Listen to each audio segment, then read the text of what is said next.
राष्ट्रपति रामनाथ कोविंद ने शिक्षक दिवस के मौके पर देश भर के 44 शिक्षकों को राष्ट्रीय पुरस्कार से सम्मानित किया।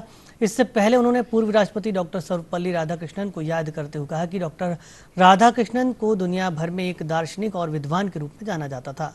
वे चाहते थे कि उन्हें केवल एक शिक्षक के रूप में याद किया जाए। उन्होंने एक महान शिक्षक के रूप में एक अमिट छाप छोड़ी है। मंडला जिले के मांद हाई स्कूल के शिक्षक शक्ति पटेल को शिक्षक दिवस के अवसर पर राष्ट्रपति पुरस्कार मिल गया है। पटेल ने यह पुरस्कार वर्चुअल ग्रहण किया। शक्ति पटेल को यह पुरस्कार मात्र 32 वर्ष की उम्र में मिला है। कोरोना काल में स्कूल बंद होने के बाद शिक्षक शक्ति पटेल ने ऑनलाइन माध्यम से तो सीधे तौर पर बच्चों को पढ़ाया।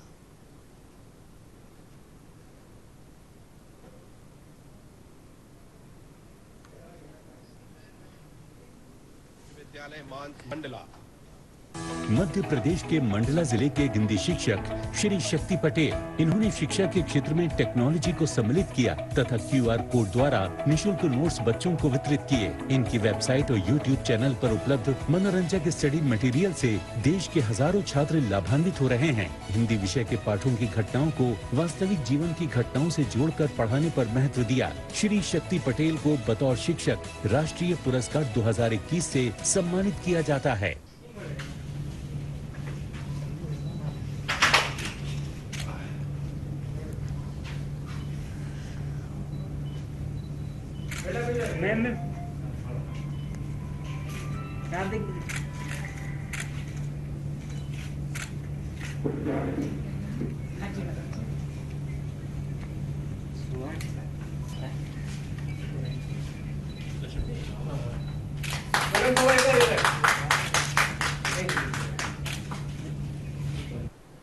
शिक्षकों का कर्तव्य है कि वे अपने विद्यार्थियों में अध्ययन के प्रति रुचि जागृत करें।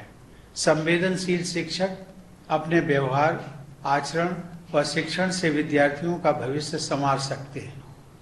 प्रिय शिक्षकगण, पिछले वर्ष लागू की गई हमारी राष्ट्रीय शिक्षा नीति में भारत को ग्लोबल नॉलेज सुपर पावर के रूप में स्थापित करने का महत्वाकांक्षी उद्देश्य निश्चित किया गया है। विद्यार्थियों को ऐसी शिक्षा प्रदान करनी है जो ज्ञान पर आधारित न्यायपूर्ण समाज के निर्माण में सहायक हो।